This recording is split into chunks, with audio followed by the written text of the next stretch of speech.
الحمد لله وكفى وسلام على عباده الذين اصطفى أما بعد فأعوذ بالله من الشيطان الرجيم بسم الله الرحمن الرحيم يا أيها الذين آمنوا كتب عليكم الصيام كما كتب على الذين من قبلكم لعلكم تتقون وقال الله تبارك وتعالى شهر رمضان الذي أنزل فيه القرآن وقال النبي صلى الله تعالى عليه وآله وسلم من صام رمضان إيمانا واحتسابا غفر له ما تقدم من ذنبه أو كما قال عليه الصلاة والسلام صدق الله مولانا العظيم وصدق رسوله النبي الكريم ونحن على ذلك لمن الشاهدين والشاكرين والحمد لله رب العالمين إن الله وملائكته يصلون على النبي يا أيها الذين آمنوا صلوا عليه وسلموا تسليما اللهم صل على محمد وعلى آل محمد كما صليت على إبراهيم وعلى آل إبراهيم إنك حميد مجيد اللهم بارك على محمد وعلى آل محمد كما باركت على إبراهيم وعلى آل إبراهيم إنك حميد مجيد میرے محترم دوست و بزرگوں، تمام تعریفیں اللہ جل جلالہ کے لیے جو سارے جہانوں کا پروردگار ہے، اور پھر بے شمار درود پاک نبی مکرم نبی محترم جناب محمد الرسول اللہ صلی اللہ تعالیٰ علیہ وآلہ وسلم کی ذات اقدس پر، جن کو اللہ جل جلالہ نے ساری کائنات کا سردار بنا کے دنیا کے اندر مبعوث فرمایا، جن کو اللہ جل جلالہ نے ختم نبوت کا تاج عطا فرمایا۔ حمد و ثنا کے بعد میرے محترم دوست و بزرگوں، یہ رمضان المبارک کا مہینہ چل رہا ہے اور اس کا یہ آخری عشرہ اور آج آخری جمعہ ہے، جمعۃ الوداع۔ جیسے رمضان کا مہینہ سارے 12 مہینوں میں سب سے افضل مہینہ ہے اور یہ اللہ کا مہینہ ہے، جیسے رمضان کا مہینہ پورے سال میں سب سے افضل مہینہ ہے، ایسے ہی جمعہ مبارک کا دن سارے ایام سارے دنوں میں سے سب سے افضل دن ہے، سید الایام، یعنی دنوں کا سردار دن یہ جمعہ مبارک کا دن، اور مہینوں کا سردار مہینہ رمضان کا مہینہ جو تقریباً گزر گیا۔ یہ بڑا ہی بابرکت مہینہ ہے۔ اس کے بارے میں آقا علیہ السلام نے ارشاد فرمایا کہ یہ مہینہ صبر کا مہینہ ہے اور صبر کا بدلہ جنت ہے، کہ انسان سارا دن بھوکا پیاسا رہتا ہے، اپنی جائز خواہشات کو بھی دبا کے رکھتا ہے، تو گویا وہ صبر کرتا ہے، تو صبر کا بدلہ اللہ جل جلالہ نے جنت کی صورت میں رکھا ہے۔ فرمایا کہ جنت کے جو 8 دروازے ہوں گے، ان میں سے ایک دروازہ باب الریان، جس دروازے کا نام باب الریان، وہ اسپیشلی اللہ جل جلالہ نے روزہ داروں کے لیے رکھا ہے۔ جنت کے اس دروازے میں سے روزہ دار جنت کے اندر داخل ہوں گے۔ اور فرمایا کہ یہ ایسا مہینہ ہے کہ اس کے اندر مومن کے ہر نیک عمل کا اجر بڑھا دیا جاتا ہے۔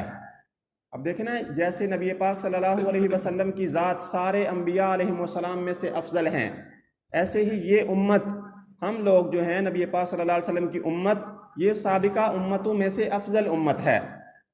اس وقت تک کوئی نبی جنت کے اندر داخل نہیں ہوگا جب تک ہمارے نبی پاک صلی اللہ علیہ وسلم جنت میں داخل نہ ہو جائیں، اور اس وقت تک کوئی امت جنت میں داخل نہیں ہوگی جب تک یہ امت جنت میں داخل نہ ہو جائے۔ اب جو پہلی امتیں ہیں، ان کی تو عمریں، زندگیاں بڑی بڑی لمبی تھیں، ہزار سال ان کی عمریں تھیں، اور ظاہر ہے جتنا انسان کو زندہ رہنے کا زیادہ موقع ملے، اتنا ہی زیادہ نیک اعمال کر کے اللہ کا زیادہ قرب حاصل کر سکتا ہے۔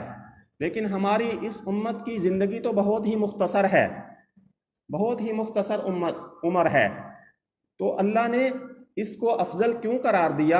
اللہ جل جلالہ نے اپنے حبیب صلی اللہ علیہ وسلم کی برکت سے اس کو ایسے اعمال عطا فرما دیے کہ یہ اس مختصر وقت میں وہ کام کریں جو ہزاروں سال زندہ رہنے والی قوموں سے بھی زیادہ اجر لے جائیں۔ جیسے فرمایا جو شخص اس ماہ مبارک کے اندر ایک نیکی کرتا ہے اللہ جل جلالہ اس کی نیکی کو 70 گنا تک بڑھا دیتے ہیں۔ ہر نیک عمل کا اجر اس مبارک مہینے کے اندر 70 گنا تک بڑھ جاتا ہے۔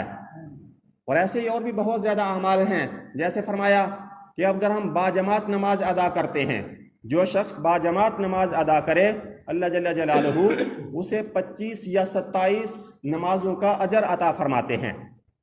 فرمایا کہ جو شخص کسی مسلمان کا کسی روزہ دار کا روزہ افطار کروا دے تو اس کو بھی روزہ رکھنے والے یعنی روزہ دار کے اجر کے برابر اللہ اجر عطا فرمائے گا روزہ افطار کروانے والے کو، بشرطے کہ اس کے اندر اخلاص ہو، یعنی کوئی ریاکاری دکھلاوا نہ ہو، بلکہ اس کی دل کی نیت کیا ہو کہ میں بس اللہ کو راضی کرنے کے لیے اس کا روزہ افطار کروا رہا ہوں۔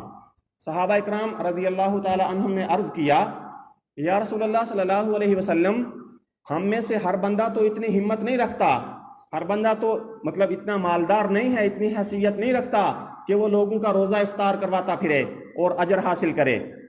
تو آقا علیہ السلام نے ارشاد فرمایا کہ روزہ افطار کروانے کے لیے اس کو پیٹ بھر کے کھلانا ضروری نہیں ہے، بلکہ یہ اجر تو اللہ جل جلالہ اگر کوئی کسی کو پانی کے ایک گھونٹ سے افطار کروا دے، کھجور کے ایک ٹکڑے سے روزہ افطار کروا دے، تو اس پہ بھی اللہ جل جلالہ یہی اجر عطا فرماتے ہیں، یعنی پورے روزے کا ثواب عطا فرماتے ہیں، بشرطے کہ نیت خالص ہو۔ بلکہ یہ تو ایک ایسی ضروری چیز ہے کہ چاہے رمضان ہو یا غیر رمضان، کوئی بھی نیک عمل ہو، ہر نیک عمل کے اندر نیت کا خالص ہونا ضروری ہے، یعنی اللہ کو راضی کرنے کا جذبہ ضروری ہے، اخلاص ضروری ہے۔ کوئی بھی نیک عمل کسی بھی وقت کہیں بھی آپ کریں، اگر اس کے اندر اللہ کی رضا شامل نہیں ہے بلکہ لوگوں کو دکھانا مقصود ہے تو اس کا بجائے اجر کے الٹا اس کا پکڑ کا سبب بن جائے گا۔ جیسے ایک حدیث پاک کا مفہوم ہے کہ بہت سے روزہ دار ایسے ہوتے ہیں کہ جن کو سارا دن سوائے بھوکا پیاسا رہنے کے کچھ حاصل نہیں ہوتا، اور اسی طرح بہت سے شب بیدار یعنی راتوں کو جاگ جاگ کے اللہ کی عبادت کرنے والے بہت سے لوگ ایسے ہوتے ہیں جن کو سوائے جاگنے کے کچھ بھی حاصل نہیں ہوتا۔ مقصد کیا ہے؟ یعنی ایک بندے نے صبح سے روزہ رکھا ہوا ہے، لیکن ایک تو اس کے اندر کافی چیزیں آ جاتی ہیں، ان میں سے ایک یہ بھی ہے کہ اگر اس کی نیت خالص نہیں ہے، اگر اس نے لوگوں کو دکھانے کے لیے روزہ رکھا ہے کہ جی میں روزہ دار ہوں، اس میں اللہ کی رضا کا جذبہ نہیں ہے، تو اس کو سمجھے سوائے بھوکا پیاسا رہنے کے کچھ بھی حاصل نہیں ہوگا۔ ایسی ایک بندہ ساری رات اللہ کی عبادت کرتا رہتا ہے، ساری رات جاگ جاگ کے عبادت کرتا ہے، لیکن اگر اس کی نیت یہ ہے کہ لوگ مجھے بڑا عبادت گزار کہیں، لوگوں کی نظر میں میں اچھا ہو جاؤں، تو اس کا یہ ساری رات کا جاگنا فضول ہے، اس کو کوئی اجر نہیں ملے گا۔ اس لیے ہر چھوٹے سے چھوٹے عمل میں چاہے کوئی چھوٹی نیکی ہو یا بڑی نیکی ہو، اس کے اندر اللہ کو راضی کرنے کا جذبہ یہ بہت ضروری چیز ہے۔ فرمایا اس مہینے کے اندر 2 باتوں کا خصوصی طور پہ اہتمام کرو۔ ایک تو یہ کہ کلمہ کا ذکر زیادہ کرو، کلمہ طیبہ لا الہ الا اللہ محمد الرسول اللہ صلی اللہ علیہ وآلہ وسلم، اس کلمے کو کثرت سے پڑھو اس مہینے کے اندر خصوصی طور پہ۔ اور پھر فرمایا دوسرا عمل کیا ہے؟ استغفار زیادہ کرو، استغفر اللہ یا استغفر اللہ ربی من کل ذنب واتوب الیہ، استغفر اللہ الذی لا الہ الا هو الحی القیوم واتوب الیہ۔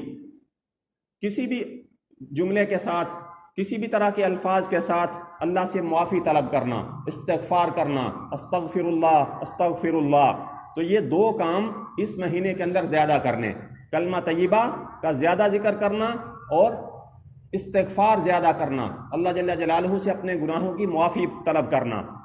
اور دوسری بات یہ ہے کہ 2 دعائیں خصوصی طور پہ کرنی اس مہینے کے اندر۔ آقا علیہ السلام نے ارشاد فرمایا کہ جنت کی طلب کرو، اس مہینے میں زیادہ سے زیادہ اللہ سے جنت کی طلب کرو، جنت کی طلب کرو کہ یا اللہ مجھے جنت عطا فرما۔ اور دوسرا فرمایا جہنم سے پناہ مانگو، دوزخ سے بچنے کی دعا کرو زیادہ سے زیادہ اللہ کی ذات سے۔ فرمایا کہ جو شخص 3 دفعہ جنت کی دعا کرتا ہے جو شخص 3 دفعہ جنت کی دعا کرتا ہے تو جنت خود اس کے لیے دعا کرتی ہے کہ یا اللہ اس کو جنت میں داخل فرما دے، اللہم ادخلہ الجنہ، یا اللہ اس کو جنت کے اندر داخل فرما دے۔ اور فرمایا کہ جو شخص 3 دفعہ دوزخ سے بچنے کی دعا کرتا ہے تو دوزخ خود اس کے لیے دعا کرتی ہے کہ یا اللہ اس شخص کو دوزخ سے محفوظ فرما، اس کو دوزخ سے بچا لے، اللہم اجرہ من النار۔ تو جنت کی طلب کرنا اور دوزخ سے بچنے کا اہتمام کرنا، تو اس کے لیے ایک دعا ہے مختصر، اللہم انا نسألک الجنۃ ونعوذ بک من النار، اللہم انا نسألک الجنہ ونعوذ بک من النار۔ اس کے اندر دونوں چیزیں آ گئی کہ یا اللہ میں تجھ سے جنت کا سوال کرتا ہوں اور دوزخ سے پناہ مانگتا ہوں، دوزخ سے بچنے کا سوال کرتا ہوں اور جنت میں داخلے کا سوال کرتا ہوں۔ اور دوستو یہ مبارک مہینہ، یہ رمضان، یہ روزے، یہ صرف اس امت پہ فرض نہیں ہے۔ جو میں نے خطبے کے اندر آیت مبارک تلاوت فرمائی وہ کیا ہے کہ یا ایھا الذین آمنوا۔ اب اس میں دیکھیں سب سے پہلی بات تو یہ ہے کہ اللہ جل جلالہ صرف ایمان والوں کو مخاطب فرما رہے ہیں، جو اہل ایمان ہیں، کہ اے ایمان والو۔ اس کا مطلب یہ ہوا کہ روزے صرف ایمان والوں پہ فرض ہیں، جو ایمان والا نہیں ہے، جو مسلمان نہیں ہے، اس کے لیے روزے نہیں ہیں۔ یہ تحفہ اللہ نے صرف ایمان والوں کو عطا فرمایا۔ یا ایھا الذین آمنوا، اے ایمان والو، کتب علیکم الصیام، تم پر روزے فرض کیے گئے ہیں۔ یعنی یہ کوئی اضافی چیز نہیں ہے یا کوئی نفلی چیز نہیں ہے کہ جس کا دل چاہے رکھ لے، جس کا نہیں دل وہ نہ رکھے، نہیں، بلکہ فرمایا کتب علیکم الصیام، یہ روزے تم پر فرض کیے گئے ہیں، یہ فرض ہیں۔ اور فرمایا جیسے اسلام کی جو ہے نا 5 بنیادیں ہیں، آقا علیہ السلام نے ایک مثال دے کے ایک تشبیہ دی کہ جیسے ایک خیمہ ہو تو اس کی ایک درمیان میں اس کا ایک پلر ہوتا ہے، تو اس کی مثال یوں سمجھے کہ کلمہ ہے، اور 4 اس کے سائیڈوں میں چھوٹے پلر ہوتے ہیں، درمیان والا مین پلر اور سائیڈوں پہ 4 پلر ہوں گے تب کوئی خیمہ کھڑا ہو سکتا ہے۔ تو یہ اسلام کی جو ایک دفعہ ایک حدیث پاک میں اس کو بنیادوں سے تشبیہ دی کہ بنی الاسلام علی 5، کہ اسلام کی یہ 5 بنیادیں ہیں جن میں سے ایک روزہ بھی شامل ہے، یعنی کلمہ، نماز، روزہ، زکوٰۃ اور حج، یہ بنیادی چیزیں ہیں، ان کے بغیر اسلام ایمان مکمل نہیں ہوتا۔ تو اللہ جل جلالہ نے روزے ایمان والوں پہ فرض فرمائے ہیں، اور آگے فرمایا کہ صرف یہ نہیں کہ تم پہ ہی یہ فرض فرمائے ہیں، کما کتب علی الذین من قبلکم، فرمایا کہ تم سے پہلے جتنے بھی ایمان والے گزرے ہیں، آپ سے پہلے جتنے ایمان والے پچھلی امتوں میں گزرے ہیں، سب پہ اللہ نے روزے فرض کیے تھے۔ اور ان کا آگے اللہ نے مقصد بیان فرما دیا، اللہ نے کیوں روزے فرض فرمائے، لعلکم تتقون، تاکہ تم متقی بن جاؤ، تاکہ تم پرہیزگار بن جاؤ۔ اس کے اندر ہمیں کتنی باتیں معلوم ہو گئیں؟ سب سے پہلے تو یہ کہ روزے صرف ایمان والوں کو اللہ نے یہ تحفے میں عطا فرمائے ہیں، یہ اللہ نے صرف ایمان والوں کو عطا فرمائے ہیں۔ اور دوسرا کیا ہے کہ یہ روزے فرض ہیں۔ کتب علیکم الصیام، کوئی نفلی چیز یا کوئی اضافی چیز نہیں ہے، کوئی اختیاری چیز نہیں ہے کہ دل کرے رکھو، دل نہیں کر تو نہ رکھو، نہیں، بلکہ یہ فرض ہیں۔ اور تیسری بات کیا ہے کہ صرف ہم پہ ہی فرض نہیں ہیں، بلکہ سابقہ جتنے ایمان والے، جتنی امتیں گزری ہیں، سب پہ فرض تھے۔ اور ان کی فرضیت کا مقصد کیا ہے؟ لعلکم تتقون، اللہ چاہتے ہیں کہ تمہارے اندر تقوی پیدا ہو جائے۔ اب ہر بندہ اپنے گریبان کے اندر جان کے اپنا محاسبہ خود کر لے کہ کیا ہم ایمان والے ہیں؟ الحمدللہ ہم سارے ایمان والے ہیں، اہل ایمان ہیں، اس پہ اللہ کا شکر ادا کریں۔ تو ایمان والے ہونے کی حیثیت سے اللہ نے ہم پہ یہ فرض عائد کیا ہے۔ اب ہم دیکھیں کہ ہم اس فرض کی کس حد تک بجا آوری کر رہے ہیں، اور جو کر رہے ہیں، جن کو اللہ نے توفیق دی ہے، اس پہ اللہ کا شکر ادا کریں۔ اور اب یہ دیکھیں، اپنا محاسبہ کریں کہ ہم نے اس کا جو مقصد ہے وہ کس حد تک اس کو حاصل کیا ہے، اس کا جو نتیجہ ہے، اللہ نے جس مقصد کے لیے فرض کیے ہیں، کیا ہم نے روزے رکھ کے اس مقصد کو پا لیا ہے؟ یعنی روزے کا مقصد کیا نکلا؟ لعلکم تتقون، تاکہ تم متقی بن جاؤ، تم پرہیزگار بن جاؤ۔ اب تقوی کیا ہے؟ حضرت ابو ہریرہ رضی اللہ تعالیٰ عنہ ایک بڑے عظیم صحابی ہیں، سب سے زیادہ حدیث کی روایت کرنے والے حضرت ابو ہریرہ رضی اللہ تعالیٰ عنہ ہیں۔ ان سے کسی نے عرض کیا، کسی نے پوچھا کہ تقوی کیا ہے؟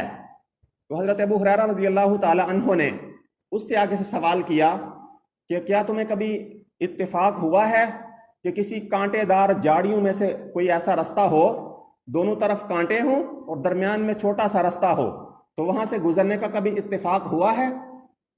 تو سوال کرنے والے نے کہا کہ ہاں، میں کئی دفعہ ایسی جگہوں سے گزرا ہوں۔ تو حضرت ابو ہریرہ نے پوچھا کہ تم کس طرح گزرتے ہو؟ تو انہوں نے عرض کیا کہ میں اپنے آپ کو سمیٹ کے، اپنے کپڑے اچھی طرح لپیٹ کے سمیٹ کے تو پھر گزرتا ہوں، دائیں بائیں خیال کرتے ہوئے کہ مجھے کوئی کانٹا نہ لگ جائے۔ تو اس طرح بڑے احتیاط کے ساتھ اپنے آپ کو لپیٹ کے سمیٹ کے میں آرام سے گزر جاتا ہوں۔ کیوں؟ تاکہ مجھے کوئی کانٹا نہ لگ جائے۔ تو حضرت ابو ہریرہ رضی اللہ عنہ نے فرمایا کہ اسی کا نام تقویٰ ہے، یہی تقویٰ ہے۔ فرمایا کہ یہ دنیا، یہ سمجھ لیں کہ ہر طرف گناہ ہی گناہ ہے، نفس انسان کا دشمن، شیطان انسان کا دشمن، ہر وقت جو ہے نا یہ انسان جکڑا ہوا ہے۔ تو وہ شخص تقوی والا ہے، متقی ہے، پرہیزگار ہے، جو اس دنیا کی چند روزہ زندگی میں سے اپنے آپ کو گناہوں سے بچاتا ہوا گزر جائے، اپنے آپ کو گناہوں سے بچاتا ہو جو شخص گزر جائے، وہی متقی ہے، وہی پرہیزگار ہے۔ تو گویا گناہوں سے بچ جانا یہ سب سے بڑا تقویٰ ہے۔ ایک بندہ بہت زیادہ نیک اعمال کرتا ہے لیکن وہ گناہوں سے نہیں بچتا، تو وہ اتنا متقی نہیں ہے۔ سب سے بڑا متقی کون ہے؟ جو گناہوں سے بچنے والا ہو، ہر چھوٹے بڑے گناہ سے بچنے والا ہو۔ میں دوستو، اس رمضان کے جیسے 3 عشرے ہیں۔ پہلا عشرہ رحمت کا گزر گیا، دوسرا عشرہ مغفرت کا گزر گیا، اب یہ تیسرا عشرہ یہ بھی تقریباً گزر گیا۔ یہ کیا ہے؟ جہنم سے خلاصی کا، دوزخ سے آزادی کا عشرہ ہے یہ، کہ اس عشرے کے اندر جیسے یہ اعتکاف کیا جاتا ہے، یہ بھی کس لیے ہے کہ ایک بندہ اللہ کے در پہ پڑ جاتا ہے۔ اور اسی عشرے کے اندر اللہ جل جلالہ نے ایک رات رکھی ہے، لیلۃ القدر، جس کے بارے میں سورہ قدر کے اندر ارشاد فرمایا کہ لیلۃ القدر خیر من الف شہر، کہ لیلۃ القدر وہ ایک ایسی بابرکت رات ہے جو 1000 مہینوں سے بہتر رات ہے۔ جیسے میں عرض کر رہا تھا نا کہ اس امت کو اللہ نے ایسے اعمال عطا فرمائے ہیں کہ ان کی برکت سے سابقہ امتوں کی 1000 سال زندگی سے یہ زیادہ اجر کما سکتی ہے۔ اب تصور کریں کہ ایک رات کو اللہ جل جلالہ 1000 مہینوں سے بہتر قرار دے رہے ہیں۔ یہ نہیں کہ 1000 مہینوں کے برابر ہے یہ رات، بلکہ نہیں، خیر من الف شہر، 1000 مہینوں سے بھی بہتر ہے۔ کتنی بہتر ہے اللہ کی ذات خوب جانتی ہے۔ تو اس لیلۃ القدر کی تلاش کے لیے، یعنی اس کو دیکھیں، یہ بھی اللہ نے احسان فرمایا کہ اس رات کو چھپا دیا۔ اب اگر یہ مخصوص ہوتی، ایک رات بتا دی جاتی کہ یہ فلاں رات ہے، تو ہر بندہ صرف اسی رات کو عبادت کرتا، لیکن اللہ نے اس کو آخری رمضان کے آخری عشرے کے اندر چھپا دیا۔ پھر ایک روایت کے مطابق اس کی طاق راتوں کے اندر، تاکہ ایک مسلمان کو، ایک روزہ دار کو، ایک ایمان والے کو زیادہ سے زیادہ عبادت کرنے کا موقع ملے۔ تو جس خوش نصیب کو وہ رات میسر ہو جائے، لیلۃ القدر خیر من الف شہر، اب عبادت تو ایک رات کی ہوگی لیکن اس کا اجر کتنا ملے گا؟ 1000 مہینوں سے بھی زیادہ۔ اب 1000 مہینوں کا آپ اس کو کیلکولیٹ کریں، تقریباً 82-83 سال بنتے ہیں۔ تو وہ کیسی رحیم ذات ہے کہ ایک رات کی عبادت کا اجر 82-83 سال کے برابر۔ اور اب جس کو اللہ نے 82-83 سال زندگی عطا فرمائی ہے، اس کو 82-83 جو ہے نا لیلۃ القدر کی راتیں نصیب ہو گئی، تو کتنے ہزاروں سال کی عبادت کے اجر کو انسان پہنچ سکتا ہے۔ میرے دوستو، خوش نصیب ہیں وہ لوگ جن کو اللہ اس مہینے کی قدر کی توفیق عطا فرما دے۔ اب دیکھیں، اللہ کی ذات ایسی رحیم ہے کہ انسان کسی بھی وقت اللہ کی طرف رجوع کر لے تو اللہ آگے سے دھتکارتا نہیں ہے، بلکہ اس کو قبول کرتا ہے۔ فرماتا ہے کہ تم اللہ کی طرف، جو شخص ایک ہاتھ جاتا ہے اللہ اس کی طرف 2 ہاتھ آتے ہیں، جو شخص اللہ کی طرف چل کے جاتا ہے اللہ جل جلالہ کی رحمت اس کی طرف دوڑ کے آتی ہے۔ اللہ تو چاہتے ہیں کہ میرے بندے میری طرف رجوع کریں۔ وہ خود فرماتا ہے کہ یا ایھا الذین آمنوا توبوا الی اللہ توبۃ نصوحا، اے ایمان والو تم اپنے رب سے پکی سچی توبہ کرو۔ توبوا الی اللہ جمیعا ایھا المؤمنون، اے ایمان والو تم سارے مل کے اللہ کے حضور توبہ کرو۔ اور ایک میں نے آیت مبارکہ تلاوت کی تھی کہ شہر رمضان الذی انزل فیہ القرآن، اسی مبارک مہینے کے اندر اللہ جل جلالہ نے قرآن پاک کو نازل فرمایا تھا۔ قرآن پاک کا جو آغاز تھا نزول کا، وہ اس مبارک مہینے کے اندر ہے۔ اس مہینے کو قرآن پاک سے بڑی پیاری نسبت ہے۔ ہم دیکھتے ہیں کہ اس مہینے کے اندر فطری طور پہ لوگوں کا رجحان اللہ کی طرف، مساجد کی طرف زیادہ ہو جاتا ہے، اور ایسے ہی قرآن پاک کی طرف بھی ہونا چاہیے۔ ہم تراویح کے اندر پورا قرآن پاک سننے کا اہتمام کرتے ہیں۔ نبی پاک صلی اللہ علیہ وسلم ہر رمضان میں قرآن پاک کا دور فرمایا کرتے تھے۔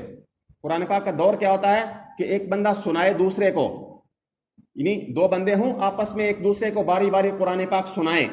تو نبی علیہ السلام حضرت جبرائیل علیہ السلام کے ساتھ قرآن پاک کا دور فرمایا کرتے تھے۔ جبرائیل علیہ السلام تلاوت کرتے تھے، نبی پاک صلی اللہ علیہ وسلم سامنے بیٹھ کے سنا کرتے تھے، اور پھر نبی پاک صلی اللہ علیہ وسلم تلاوت کیا کرتے تھے، جبرائیل علیہ السلام سنا کرتے تھے۔ تو اس طرح قرآن پاک کا دور کیا جاتا تھا۔ اب ہم اپنا محاسبہ کریں کہ ہم اس قرآن کے ساتھ کتنے مخلص ہیں۔ باقی مہینوں کو چھوڑیں، اس مہینے کے اندر ہم نے تلاوت کا کتنا اہتمام کیا۔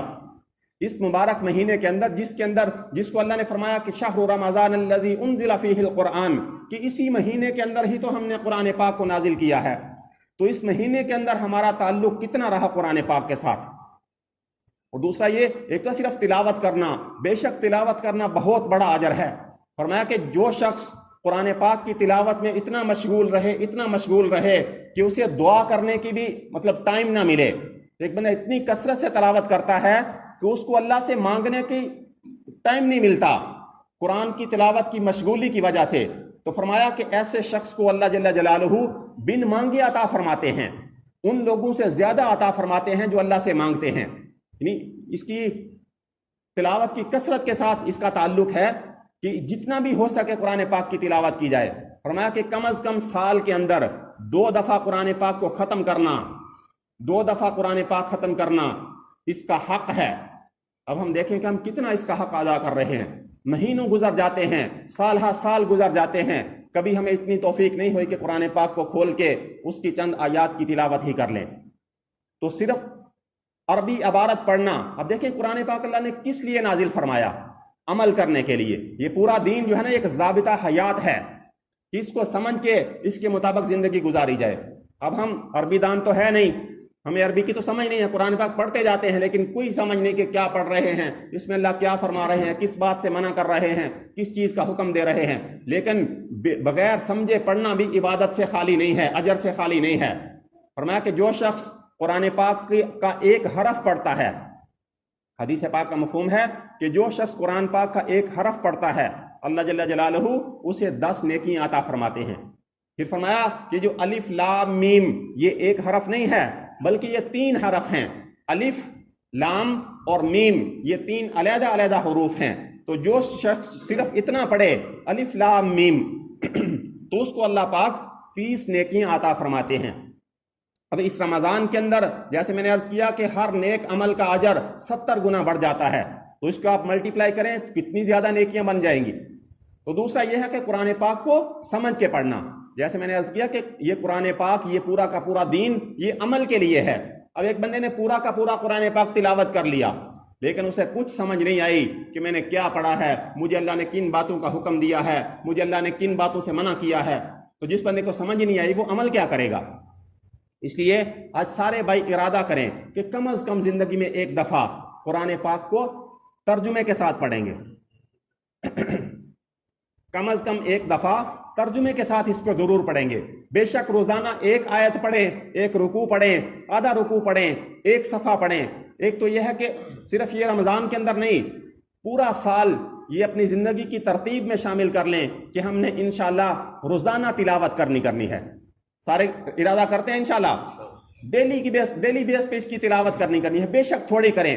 دیکھیں قرآن پاک ایک ایسی مقدس کتاب ہے کہ اس کو صرف دیکھنا وہ بھی عبادت ہے۔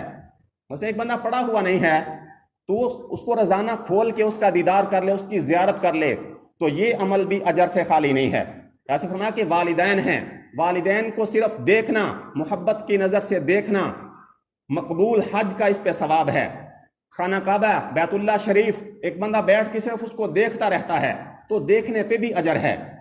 تو انہی چیزوں میں ایک قرآن پاک ہے، یہ ایسی مقدس کتاب ہے کہ اس کا پڑھنا تو بہت بڑا اجر ہے لیکن اس کا دیکھنا بھی عبادت ہے، اور پھر اس کو سمجھ کے پڑھنا وہ تو اور زیادہ اجر کا باعث ہوگا۔ اس لیے ترجمے کے ساتھ پڑھیں تاکہ ہمیں پتہ ہو کہ ہم کیا پڑھ رہے ہیں۔